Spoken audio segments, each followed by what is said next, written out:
Welcome to the Fatherhood News Podcast. Please follow us here and subscribe to us on YouTube for your daily news headlines of all the news from the fatherhood space in Elite Dangerous.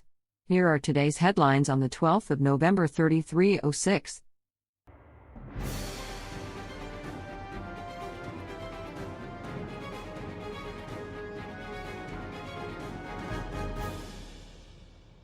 Good evening, I am Hannah Williams. And I am Jim Cooper.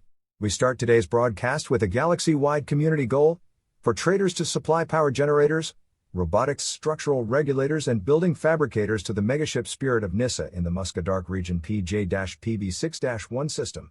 This is all in support for the Alliance Expeditionary Pact's initial plans to build Betancourt Base Starport in Musca Dark Region PJ-B6-1 and 3 further outposts of Hanu Ariana, Pole Point, and Bering Port. While this alliance expansion is underway, protection contracts have also been made available to all commanders against the anticipated heavy Thargoid presence within the Coalsack Nebula, and all Thargoid hunters have been asked to support. Intelligence states that the Coalsack sector and Musca Dark region must be patrolled. Anti-Xeno commanders can get further intelligence from the mission boards of all starports. These locations will host the new structures, and this threat must be eliminated to keep them on track. Tensions continue to mount in Gertrude and Uchala-Roja with waves of Type 10 defenders arriving at both staging areas carrying the banner for GD69 League. Erasmus Wolfden has said the Armada will not attack any ship that is not equipped with hardpoints and is transporting citizens away from the imminent conflict zones.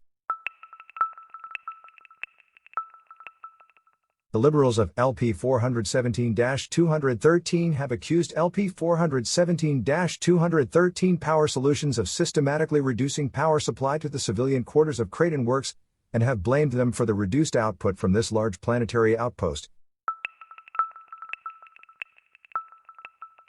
United reminds Green Party defenses are holding for a second cycle with both sides unwilling to commit any major forces in this war, with only small fighters currently in a stalemate in conflict zones outside Guest Hub. The Hodor network have crushed the forces of the Shetty Front, with many commanders defecting in a final show of insult to the dictator Edwin Harrison, who has said to his supporters that we did not lose this war, the cowards betrayed us, and they will overcome this small setback. Liberty Party of Uchala-Roja continue to fall back from their offensive on Black Halo, finishing with the commanders of Progressive Party of Uchala-Roja now dominating the conflict zones and are continuing to destroy the fleeing commanders as they retreat.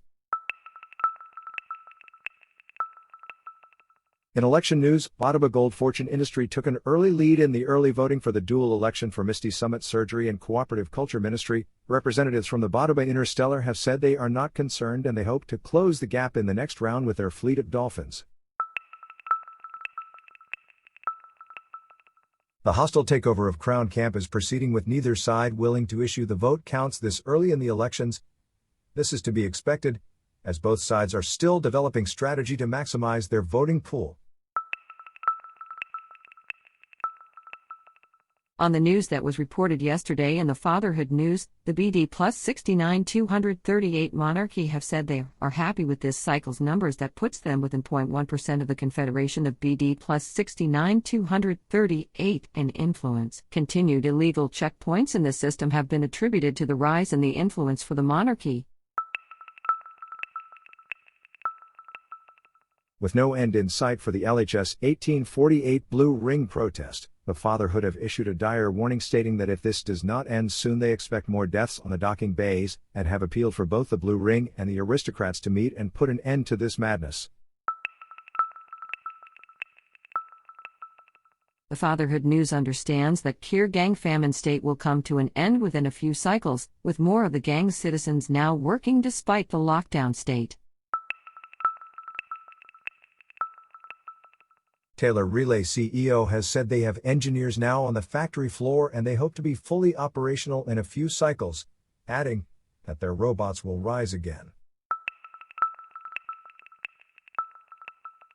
Finally, Tavares Point COO has said they have basic computer functions back and they do not project this outage will damage any agreed supplies that have been contracted. The market have reacted on this news and have put the Fatherhood in V491 per se in a boom state.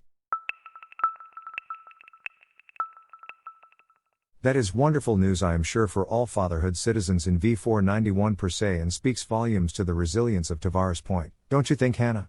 Yeah, but the comment from the CEO of Taylor Relay sounded more like a threat to me. Someone needs to keep an eye on him, I think. Well, let's hope that his robots don't start learning to fly. Then we would be in real trouble. Oh wow, on that ominous note from Jim, I have been Hannah Williams. And I am Jim Cooper. Remember, commanders, don't dream of the stars, fly amongst them.